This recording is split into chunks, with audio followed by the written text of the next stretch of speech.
If you're looking for adventure, grab the modules each month to support the channel and play the campaign with your gaming group. You're sure to get hooked on adventure. This video is brought to you by you, our sponsor, the person who buys our system-neutral RPG content on questgivers.com. These vids are for new and veteran role players to like, share, subscribe, and enjoy. We thank you for your contribution. So the first thing to realize when you're making a kick-ass character to play in your version of whatever role-playing game it is you're playing, the character sheet is not actually your character.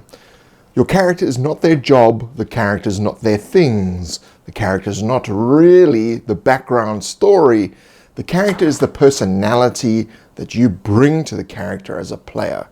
This is vital to understanding the difference between a mundane, ordinary kind of game and a game that's going to go through the stratosphere. You know in your mind what this person will actually do and say. Now how you say things and how you present yourself, your personality, has nothing to do with your job. If you're a plumber, you don't have a plumber's personality. That being said, certain personality traits do gravitate towards certain jobs.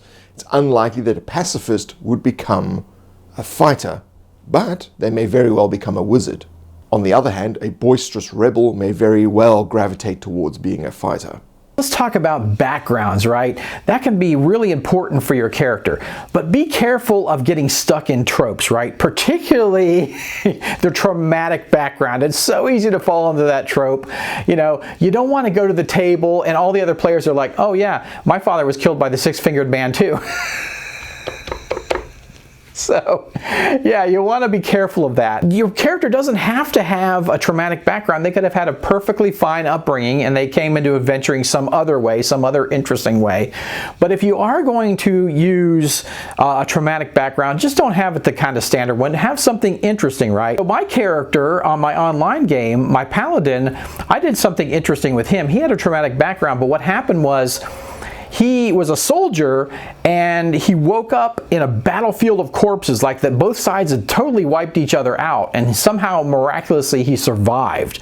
And he just thought, you know, for this moment in this field of death, he just thought he was the only one left alive, you know, on the world, and he just kind of curled up into himself. And that's when the light came and this angel appeared. It gave him the power to be a paladin. So it transformed him from a regular foot soldier into his career of a paladin. And when he first started, he didn't have any religious training, and you know, he was having a hard time casting spells and that kind of stuff. And I played it that way, like this was all new to him, and the power was flowing through him, but he didn't necessarily know how to control it. So that became an interesting way to play the paladin. And it's not just your standard, the six-fingered man killed my dad. You know, it made the character, it actually created it gave a background for the character class, why he became the character class, and a great guiding principle to play the character with. The other thing to realize is, it's not that when you sit down in your session 0 or before your first session and you're creating a character, or you're creating a character in your first session, when you're writing it down on the character sheet, that's not the end of the character, that's the beginning of the character. Having a huge, deep background, okay, to draw in, you know, all the things you want to put into the game, that's fine, okay. However, it's probably better to experiment with adding background on the fly. Now, what that means is you have a certain concept of what your character is in terms of personality. And when that personality of that character gets into a certain situation, on the fly, you can generate a piece of background that makes this scene seem more congruent with your character. So, for instance, if you haven't defined who a character's parents are, or who their friends are, or where they grew up, or any of these things, when you're in play and you come into a small village and you say, this is the village where my grandmother grew up, right? It's part of my family heritage. That wasn't in your character background. You've added this into the story. Obviously, there's certain things where you'd need to get permission from the DM to do certain things, but most DMs, if they're good, will allow you to play on that aspect, and they'll be able to change on the fly. So from a DM standpoint, letting players do these things is going to make the game very interesting, especially for you, because now you can now make the world even livelier and ground it even more into the characters, because the player is helping you insert their character into the actual world. All stories contain character struggle. It's always the character struggling from one thing to another. So the character starts out in some form of equilibrium, an imbalance happens, they struggle with it, and then they become rebalanced at the end in a new state. This is how every story works. Now, if your character is not struggling against something, all right, whether it be in the world, against technology, against monsters, against themselves, against their own ideology, they're going to have a problem with actually growing in the story. So when you create a lot of character background that then isn't used in the story, you're actually just wasting your time there. What you need to do is to find the struggle in the actual story. Most stories, when structured the way that we do, if you have a look on our website, you can find PDFs on how to structure stories and the formula involved in that. Those things will actually help you immensely as a DM in structuring the story.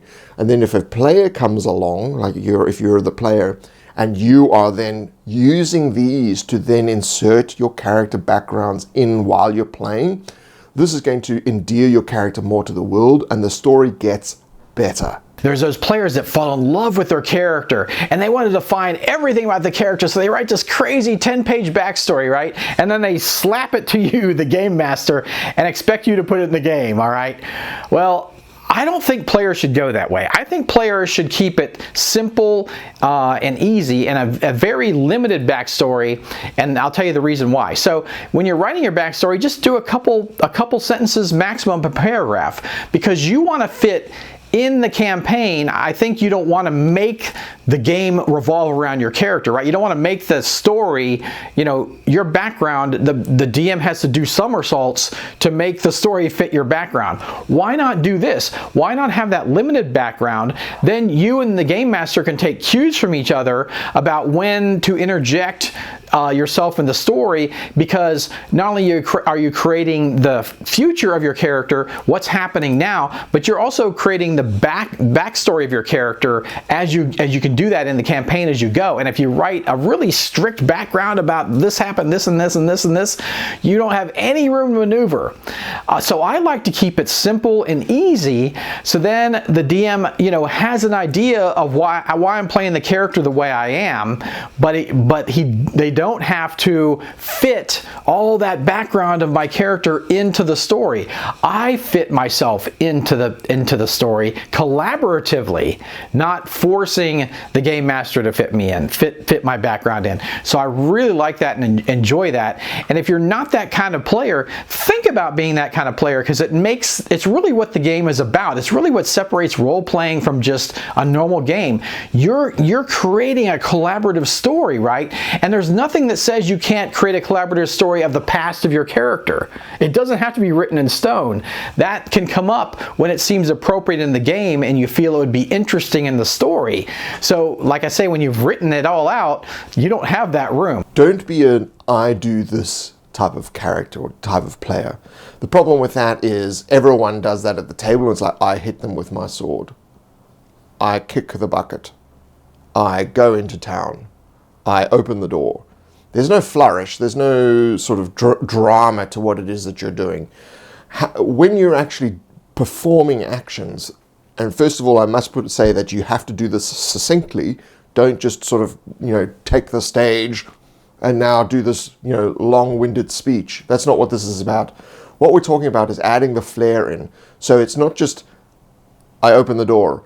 It's I move up close to the door, place my ear, I don't hear anything, I turn the handle slowly and I peer through. That is what you're actually, that's adding to the game, because now you're feeding off the dungeon master's description of the actual scene, and you're adding your own flavor to it based on who your character is. So try to work in a little bit of personality, depends on who your character is. If they're happy-go-lucky, it's like I saunter up to the door and I make it look like I'm actually trying this time and place my ear on the door and then open the door with a flourish. doesn't take that much longer, but it actually adds a hell of a lot to the story, and you get a sense of who the character is through their actions. So this is a great way to be a kick-ass player in the game. Okay, now what I like to do is throw out things to the other players and the game master or DM and see if they stick, okay? If they don't, I just move on. If the game master or player picks up on it, then I will run with it. I'll go with it. If they don't go with it, then I won't. Now, some players are very like, don't necessarily think what would my character do, but what would I do, right? And I try to just go with things that are thrown at me, right? Not something stupid, okay, but something that seems to work within the story or the character. Let me give you an example. So I played a game where I was this evil sorceress, and we were in these caverns, and we were supposed to kill this powerful undead. And we find out that this sword from my race, I'm an evil race, I'm an ancient evil race, there's a sword and it has runes on it from my race, and this sword was supposed to kill the undead. What I did, I just made up on the spot. I found the sword personally before the rest of the group. So I took the sword and I presented it to the paladin, and since my race was evil, I said, here, take this sword, but you're going to have to renounce, you know, you're going to have to take evil into yourself because the sword is evil. And the paladin's like, what? And the DM or GM was like confused. They were like, what are you doing? And like this, I made all this up. But this was interesting because it threw, you know, a twist into the story where the paladin had to decide, okay, the only way we can kill this thing was with this sword. Am I going to take this evil sword and use it? You know, and this other character, this evil sorceress, me, is telling the character, well, if you take this sword, you're taking evil onto yourself, right? So the paladin ended up being like, no. So, you know, they shut that down. But, you know, that's the kind of thing I'm talking about, like in game. You know, think about going with that stuff, because it's much more interesting if the paladin accepts the sword and then has to deal with the evil after effects of this. But we got to kill this thing, right? So the game master was confused, didn't know what I was doing, and then finally caught on. But I'm really open to that in my games. I'm really open to players throwing stuff out there, or on the converse, me throwing things at them and seeing how, you know, they react. I really like moral, you know, choices and that kind of thing in the game, and I like to throw that stuff out and see how it sticks. Sometimes players will pick it up and sometimes they won't. And it's just the same way with being a player. I like to throw that stuff out there to the game master and the other players, and whether they pick it up or not is I leave it totally up to them. But in my case, I usually do pick it up because I find it just makes the story more interesting. Here's another example where something that happened to me. So I'm playing a paladin in my online game, and I got a curse. And so I was trying to do something good. The game master turned it into something evil because I tried to cleanse something and it didn't work. Turned it into something evil, so I was cursed. And so this was an interesting thing for my character, and I played it, you know, in moments of weakness when my character would, like, you know, have, you know, change to, you know, do evil things, or, you know, I was vomiting up this like black sludge and stuff like this. So it was this really weird, kind of gross curse. But I went with what the game master threw at me because it wasn't something we had talked about, but he threw it my way, and I ran with it. I could have just, you know, like tried to shut it down, and oh, we got to find the best way to get rid of this, and all, you know, blah, blah. But you know, he's seeking the way to get rid of it, but I didn't just shut it down. You know, you'll find that some players will just shut that kind of stuff down. They don't want anything to do with that, especially when it's player to player. If you're a player throwing something else at another player, they usually like shut it down. But I think the best players will take it and, you know, and go with it. So I think to be a good role player and to make the game really dynamic, that's not all dependent on the game master to run all the fun in the game, you should really think on this level when you're playing a character. Now, this is less about your character and more about you as a player. don't do dickish things like, but that's what my character would do. That is a cop-out line that basically means I'm purposely making the game a difficult experience for everyone, and I'm hiding behind the fact that that's what my character would do. Now, there are obvious circumstances where, yes, your character would do that, but you have to understand that if your character is a dick, they wouldn't be part of a cohesive group, because the cohesive group would have got rid of them already. They'd have been fragged. It's vital that you understand that obviously, these people have come together to perform very difficult tasks in a story. So anything that would be jarring to the group, naturally you would want to get rid of that person. You wouldn't want a friend hanging around who's a complete dick the entire time. You wouldn't be friends with them. Likewise, if you had a choice in terms of going out on a job where you have gravitated towards together to form a cohesive party, you wouldn't want a dick in the group. You'd get rid of them. You'd find some way to just stick him with a dagger on the road and leave him there to bleed out. It's fine to have a character that's a dick, but they shouldn't be a dick to the other characters in their party. Be a dick to everyone else, the NPCs, the monsters, etc. At this point, your character, although they're a dick to everyone else, they've become comfortable with the rest of the party and are able to coexist with them. There's another thing we should probably mention. It's not necessarily exactly on the character building side, but it's kind of it's in the game, and it involves the game master DM and the players. So as a player, you might want to ask for it. Not all DMs require it, but as a player, you might want to ask for it, and I'll tell you the reasons.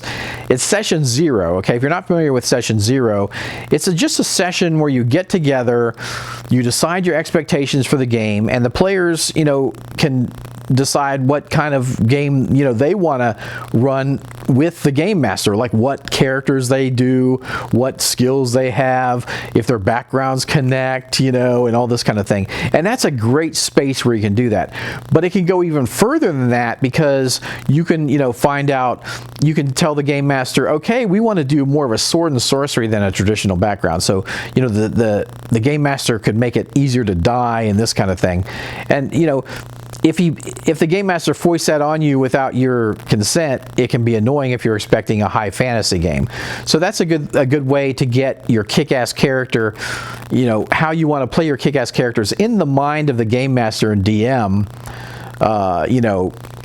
so that they play, you're all on the same page. You're playing the way you all want to play, and because it's about a group. It's not about the game master's game, right? It's about all your game. Your kick-ass characters are what make the game, right? Without your kick-ass characters, the game master or DM doesn't have a game. So you want input in that, and session 0 is a great way to have it. Now, as you're playing, certain players, their characters will be spotlighted, so it's their turn, effectively. So when it's their turn, don't interrupt their turn with your own character stuff. Wait till it's your turn. Now, we have always discussed on this channel that we prefer that there is a strict player turn order, which is certain games define you must have turns, and each player gets their own turn. Now, in certain games, there is no sort of turn, so people can interject whenever. But the problem with that is it makes the game a little bit long-winded, and you also tend to suppress players that are more socially awkward or are more introverted, who will just allow the interruption to happen. When they're spotlighted and it's their turn, give them the opportunity to do that. The only time you should really be interjecting if it's like, there's a huge problem that's going to occur if they set that bomb off. Then obviously, interject. Try to only do it when it's actually appropriate. I think an important part of the game that can be missed is the fact that it's a social situation, and you're going there with friends and you want to remain friends after the game, right? Don't be one of those people that's, oh, I'm chaotic neutral so I can be a dick to everyone. Don't be that way, okay? Also, you're part of an ensemble cast. Don't hog the spotlight. You're part of a group. Give everybody their chance to shine. That's important for you as a player as it is for the game master. You know, the game master is trying to give everybody a chance to shine, and you as a player should do that too. So when you go to the table, think about the feelings of the other players. If you don't know them that well, kind of, be careful about what you throw out. Now, I was talking about earlier about throwing stuff out, throwing stuff out if it sticks. If the character picks it up and wants to go with it, then that's a sign that it's okay to go down that avenue. If they don't want to pick it up, or they're resistant, or they just don't pick it up at all, don't force the issue. Well, this is something my character wants to do, and you don't want to do it. I'm going to make you do it anyway.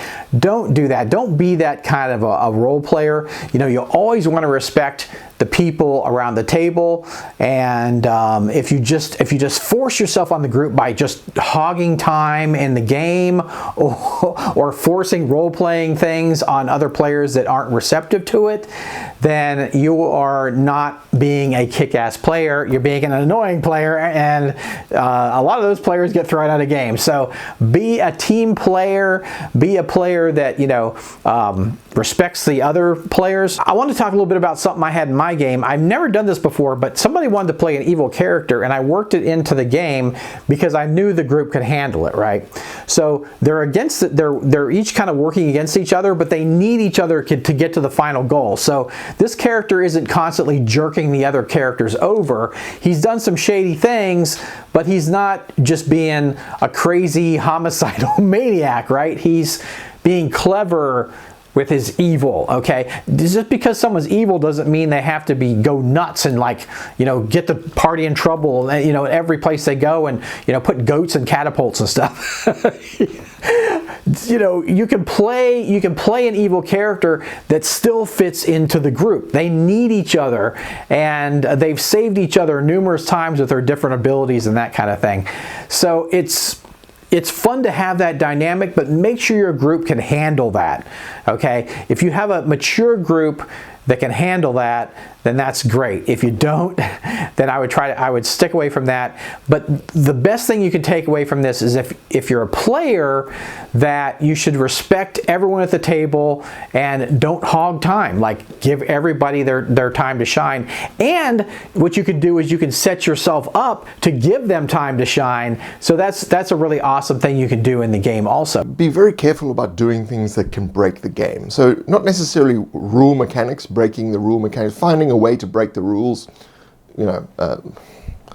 You're just ruining everyone else's fun, because the rules are really there to help cooperation. So if you're breaking the rules, you're breaking cooperation. All right, so that's one thing. The next thing is when you're actually breaking the game in terms of making it difficult for other people to play. The classic chaotic neutral argument just means you're being a dick. Your character can still be dark and brooding and roleplay as such without then making it difficult during cooperative events within the story. Be dark and brooding outside of the point of where it needs to be cooperative, and then be cooperative when it's necessary in the game to help things move forward. So in other words, be an asset during group challenges.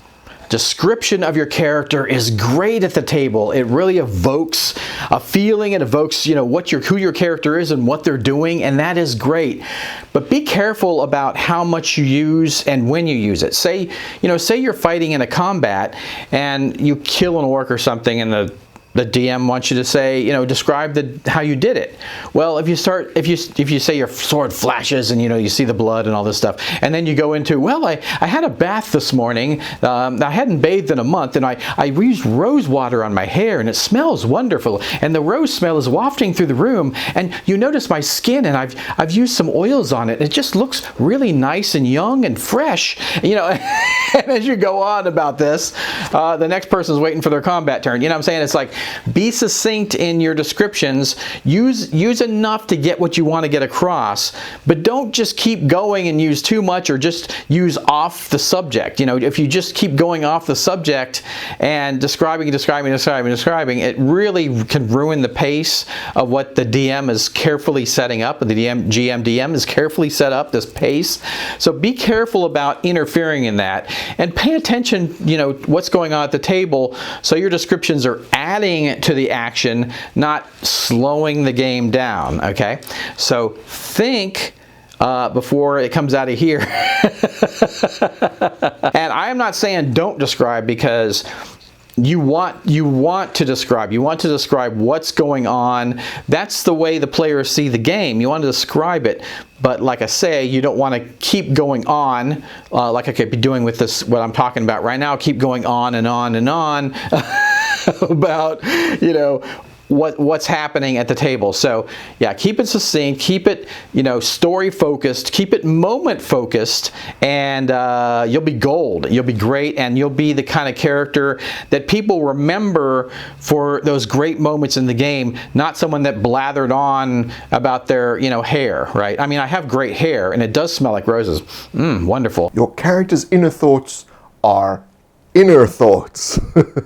Don't reveal character inner thoughts unless their minds are being read by a spell or something sucking their brain out. Why? Well, because you can't actually see inside someone else's head. But it's much better to actually utilize what you're thinking the character should be thinking, and then expressing that through action and dialogue. So it would be succinct descriptions of like body language or actions and things like that. Again, we talked about this when we were talking about character action earlier, but this is really, you know, if he's getting mad, you know, at the situation, he's talking to an NPC and he's getting mad, his eye starts to twitch as he responds, "I don't think you know what you're talking about." You're giving a clue. You just say, well, he's getting mad. So he says, well, I don't think you know what you're talking about. The first gives it that mystery. You kind of get a sense of what's happening. You know, when you're watching a movie or you're reading a book, they would normally describe the thing that's happening rather than the inner thoughts of the characters. Some books do inner thought monologues. It's up to taste. But what you'll find that if you're doing it this way, where you're doing succinct descriptions of character action, dialogue, and body language, is that the other players become interested in what it is you're doing. That's vital, because they want your characters becoming a little bit of a mystery to them. Why is his eye twitching? What's going on? What's going on in his head? They will ask more questions. And as I said, when becoming a good GM is getting the players to ask questions, because then they're investing in the world. And if they're asking questions about your character, they're investing in your character. And that is why you keep getting asked back. Always be adding to the game. It's important that your character's adding to the game, the story, the world, the enjoyment of other players. This is paramount to being an enjoyable character for you and an enjoyable character for everyone else. And it's the reason why people will come back and play with you again, and you'll be invited to play in other games, whether online or in person. It must always be additive. Don't do things that are negative and actually begin to dismantle what you're actually doing in the game. Having a complex character is fine, but don't let that dominate proceedings. Always we advocate being succinct and making sure that you're allowing everyone else to have a good time as well. The color of your tunic is inconsequential to your actual character. If your character is wearing hot pink, there's a very good reason for that. And you need to think of the character reason why that is actually the case. But otherwise, the actual fine detailing of what you're actually describing about your character, keep it succinct. People don't need to know the color and what it's made from and all that. They just need to know that you're wearing a tunic, if it's even necessary to the description. Wearing hot pink is about standing out for some reason. So why would the character have this thing? Why would they be dressed in a certain way? What is the reason for doing this? Now, if it's an extremely standout thing like a hot pink tunic, then obviously that needs to be in your description, because people will notice that first. Things they wouldn't notice don't need to be described, so you can throw that out. If it's something that's unnecessary to describe, toss it out of your character description.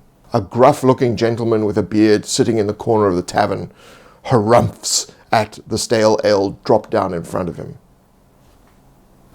That's a character description. There's another thing I like to talk about is spontaneity, right? You want to have your character, fit into the story that's happening before you, with it that's evolving and happening around you, right?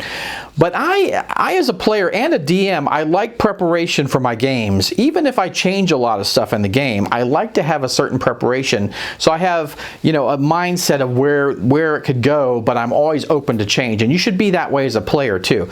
So I like to think about, where my character's been and where maybe my character's going, and think about what, I might role play next time or something. But you don't have to stick to that script, right? Just like DMing or GMing, you don't have to stick to a script, because until you do it at the table, it's not real in the world. It hasn't happened.